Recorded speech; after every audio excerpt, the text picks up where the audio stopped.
Hi there, this is Bridget Patton, just popping in for my homeschooling or alternative schooling or learning series.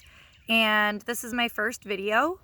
I typically take an energetic approach when I'm sharing insights and information.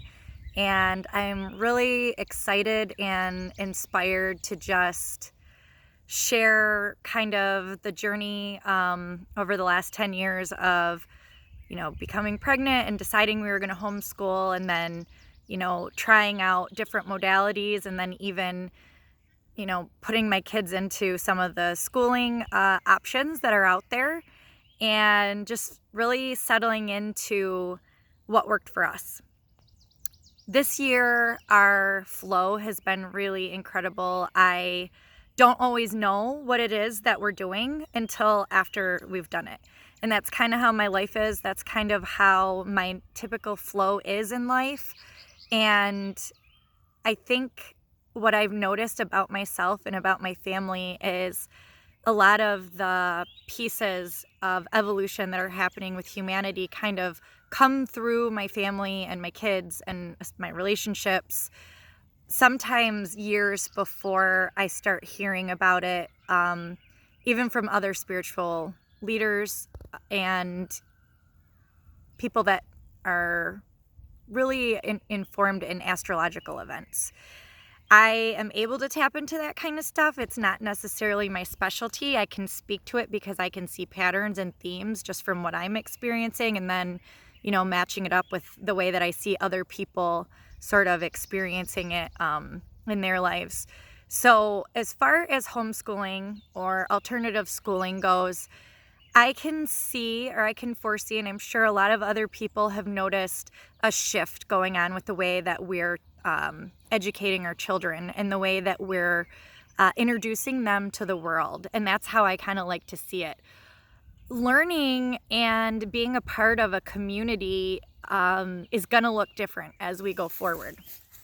And each person is doing whatever it is that they feel is best. I don't have a judgment of what path people are taking. I'm just sharing what I've learned, some of the failures and the successes that we've had, so that maybe some other people can take the bits and pieces and see what resonates with them and then go forward from there. So this year it was about October. Where are we at now? May, going into June here. The universe, or my inner being, kind of asked me to start with doing some work around the elements. So the periodic table of elements, and kind of introducing them. My kids are 7, 9, and 10, by the way, 3 boys, lots of energy. We don't spend a lot of physical time doing a lot of these things. We touch base on it, and then we will build from there throughout the year. It doesn't take a lot to be able to point out as we're going through the day something that we got introduced at the beginning of the month, even, because we keep reiterating all of these different themes as the universe guides us. And so the first thing was the periodic table of elements. And so like going into the basic structures, atomic structures inside, and then also talking about kind of what the planets are doing. We don't spend a lot of time on planets or things that we can't see right now. We do touch on it, and it is a part of our day-to-day life. But my primary goal is to create a really strong foundation to build on later. And for me, as a person that really got deep into the spiritual world and even into the universe, it's important for me to create some anchors for my kids so that they have things to pull from that feels grounded for them, that feels connected to nature, things they can see. Because I've noticed, especially with people, adults that I've worked with in my coaching practice, that it can get a little wobbly when you don't have enough anchors that are in this physical realm. So we started with the periodic table of elements so that we can kind of discuss atoms and protons and neutrons loosely, along with, carbon and oxygen and helium, all those pieces, and understand how structures work. Because the truth is the micro and the macro mirror each other. And so again, it's important for me to be able to point those kind of things out for the kids because it translates into everything. It translates into computer systems and communities. Like when you look at the motherboard of a computer, the first time I saw one, I was like, oh my gosh, this looks like like a town. It looks like, with the buildings and stuff. There's different things that in my mind looked exactly like if I was looking at an overview of a city and a neighborhood. So I talk about those things so that they have something to relate to. It's important that they are able to relate to what I'm talking about because in their young minds, they really are very intuitive. They're already spiritual. Pointing out when they're being tapped into their gifts is important and valuable. And so are these other pieces. So besides that, the structures in nature, the ecosystem, the way that all things fit together, from the bugs in the ground to the animals that move around on the planet to how it impacts humans and how it impacts our world and the weather even. So when we started talking about the elements, it was really interesting because I just kind of go with what I'm feeling in my body. Not everybody works that way. A lot of people are planners, and that's totally fine. But I'm just sharing the structure so that if anybody else wants to follow a similar, process or whatever, there's some examples of what you could do. So in addition to going over the elements, we went to the planetarium so we could talk about the stars because you can see the stars in the sky at night, and it's a fun activity to do some star watching and watch the moon phases and how they impact us. We're primarily made up of water. You can look at the tide, the way the tide is coming in and out, and the way that we're made of water, and of course it's going to impact the energies in our body and our emotions, and be able to relate to that and see like how today, maybe a new moon is coming up. How are my kids responding to that? One of them may have a really high sensitivity to it. Another one might not, but they might get real charged up around a full moon. So paying attention to those types of things, but it's not just the moon that we pay attention to. I look at cycles of all the planets. So Jupiter, Saturn, Pluto, those all have actual characteristics that influence our cells. We talk about neutrinos. They're little particles that move through the solar system, and they're one of the smallest particles that we've researched that actually move through our atmosphere. And anything like that is going to influence us, whether we realize it or not, whether we're consciously aware of it or not, and a lot of people are becoming more aware of it. We're raising the kids to have an awareness of it right now. Not because it's an excuse for our behavior. It's more of an understanding of why things might be coming up for us. And our cells, our DNA is absolutely programmed with all different types of energy, and it's influenced. And if you want to go down a rabbit hole looking up that kind of information, you can. But it does, these light particles, as it moves through, the rays of the sun and it hits our atmosphere, it influences us from an unknown space. And it's the unknown that is eternal. It's the unknown that connects all of us. Yes, we can notice patterns and themes, but really it's that unknown stuff that it leaves us curious and seeking and wondering. And I love curiosity. I love encouraging the kids to ask questions. And I do have boundaries around that. I have to realize what my capacity is for answering questions. And so if I'm feeling overwhelmed or like my cup is just too empty and I need to fill it up, then I just let the kids know that. I'm like, okay, we're not answering any more questions right now. Mommy needs some space, some time. And I think that's really important for them to understand for themselves, because I'm setting an example so that they also have that autonomy. Like if they need a break, they get alone time. Like they get to say, hey, I'm going to my room. I'm going to do, I'm going to build something. I'm going to rest. I'm going to read a book. I'm going to go take a bath, get in some water. Whatever it is, they all have the autonomy to have space and time away from one another.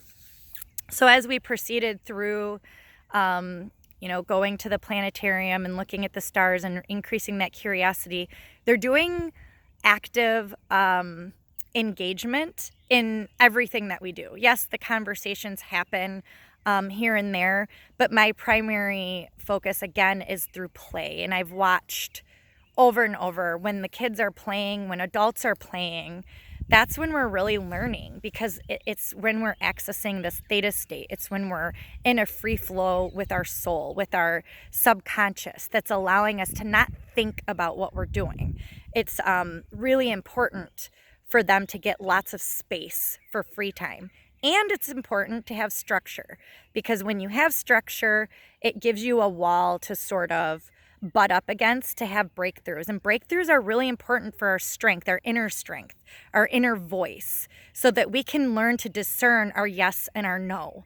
And if we don't have that structure, if we don't have some challenges to, feel those failures, we don't have the opportunity to also feel the success once we overcome that defeated feeling or that failure feeling, and get to see over and over again that there's ups and downs. It's going to be up, it's going to be down, and that's just part of life. It's an ongoing evolution of give and take and contraction and expansion. So with that, we ended up choosing A Wrinkle in Time, the book, to read, and we actually ended up buying it on Audible to listen to. I kept thinking I was going to be the one to read it to him, and that just wasn't happening. I think we were finally on chapter 4, and I'm like, we're never going to finish this book this year. And then once we got it on Audible, it went really fast. The kids were always asking to, like, can we listen to the book? And when I was reading it, they didn't really get engaged. They were in every direction, and it just wasn't happening. Like a 10-minute sit down to read that book was just, it was too much for all of us. But when we all got to listen to it together, I would pause it and we would get to have discussions when there were really great points in that book. A Wrinkle in Time, there's a study guide on Amazon you can purchase if this is lighting you up. There's lots of books you could choose to use as your reference point for the year even. I slowed way down in my expectations of what I thought we were going to accomplish each day. And being able to use A Wrinkle in Time with all the different themes that are in there. There's so many life themes in there that are just amazing. From, our differences. That is a huge theme in there. Being able to recognize our differences and why it's so valuable to be different. If you're all the same, then everything's predictable, and how boring and dull that gets, and how vibrant and life-giving our differences are. So we're able to use that reference over and over again every single day in everything that we're doing. Even if they're arguing or whatever it is that's happening, it's like, well, yeah, that's frustrating that your brother is like that. However, remember the book. It's like they went on a whole journey with this book that we're able to reference together. And you can do that with anything. You can do it with a book, a movie, whatever journey you want to go on with your kids. It's really cool, because you get to be inspired with them, and they get to see your emotions in relation to these things. So we did the book. There's also the movie. So we went ahead and we watched the movie, and they were able to compare and contrast the difference and decide what they liked better. They ended up choosing the book. They just loved the book so much, and the depth of it. Excuse me. Tomorrow we get to go see the play, A Wrinkle in Time. So that was like our goal, was to finish the book that we started, I think in December or January, and have it finished before we went to go see the play. So this is our field trip. We do all kinds of field trips, mostly to parks, outside nature stuff, camping, and all of it they're a part of. They're a part of the planning. They're a part of the preparation. These are all real life things. When we have to go set something up, I have the kids speak, and I have them order. They have their own allowance where they get to spend and choose what they want to, put their money into. All of these things are important in our day-to-day life. My oldest has his own bank account, so he got to go through the process of going to the bank and setting a bank account up, and all of these things, again, are day-to-day life activities, being a part of managing the household. When our trips get set up, we're giving ourselves the space and the time to recognize, how much energy do we have to pack, to unpack, how much time is it going to take? because it's really all about slowing down. And you'll see this in a lot of modalities that were popular, Montessori and the Waldorf way. There's lots of alternative schooling options that have already been harnessing this type of fundamental pieces and helping the kids slow down is so important. We're in a world that is so fast. Everything is in a rush. Everything is urgent. And it creates a lot of anxiety for the nervous system. We have a lot of people that are anxious. I have been one of those people. I'm really grateful to say that I'm in a space right now where I can recognize when my body's getting anxious, and I have lots of tools to be able to recognize how to calm my nervous system down. And my kids all have their own special ones. And if I wasn't there for that, and there's plenty of resources out there, not just online, but local communities are really getting up and up, and especially on mental health, social emotional learning. It's coming. And we just need to be prepared as parents, as guides, on how we're going to facilitate that for our children. It doesn't always have to be homeschooling. It can be activities in and during school. Maybe you're a parent who is volunteering at a school, and you introduce this to as one of the extra programs that are offered. Whatever you're doing, it's valid, it's warranted, it's important, it's really part of the shift that's coming and continuing to unfold. And we're all here for it. We're all here. We signed up for this. I keep hearing that, as much as some days I don't always like to hear that. Sometimes I want to hide in a bush or under my desk or under my fuzzy blankets. But all of these challenges are just building inner strength and the ability to navigate the pressure that's really happening in our bodies. I'm not going to get into all of that right now. I could go down a rabbit hole about our carbon-based bodies and the pressure they're going through right now, and how it's turning into a crystalline type template inside of our cells. I'm not going to go into that. I want to, but that's going to take me down another rabbit hole.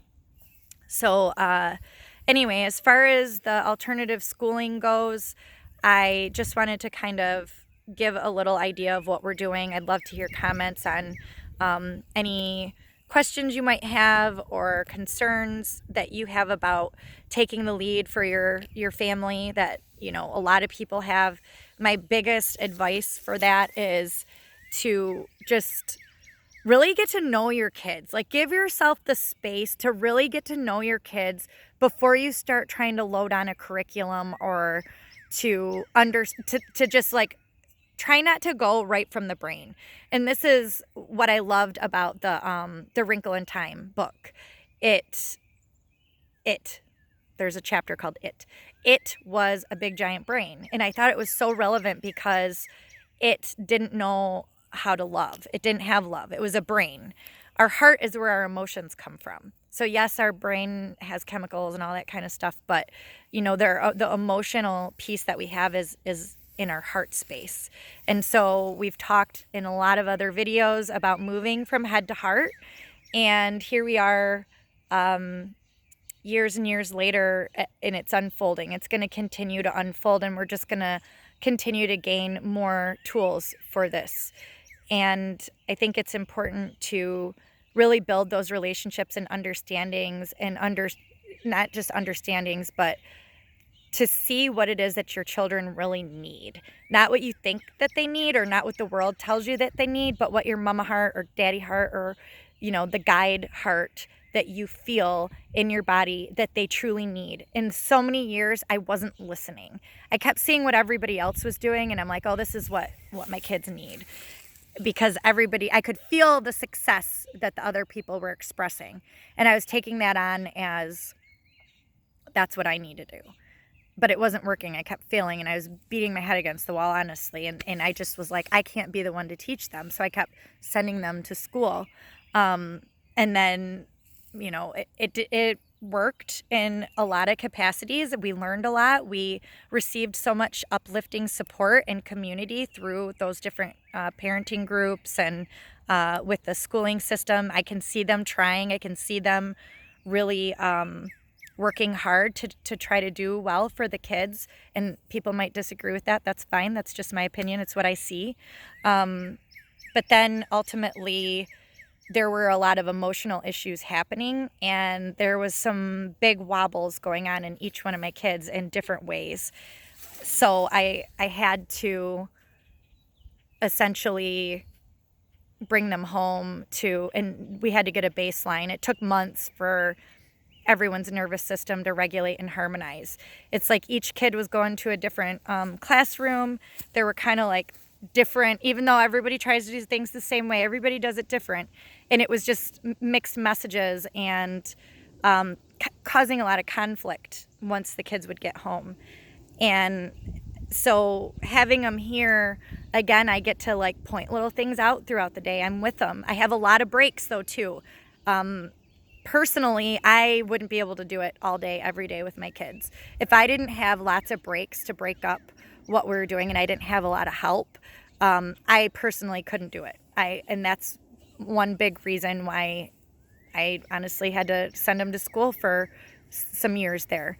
Once they were old enough where I could kind of have a break from having them home, and all three of them together, that's when I knew that we could do this, and we are doing this.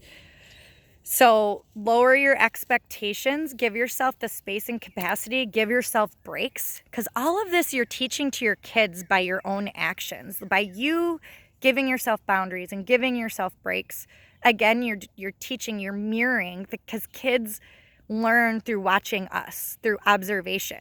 We can talk all day about what we want them to do, but if we're not mimicking that ourselves and we're not demonstrating that ourselves, we're sending a mixed message. It's not unified. It's not a unified message. Your brain and your heart are putting off two different frequencies for your kids to try to process.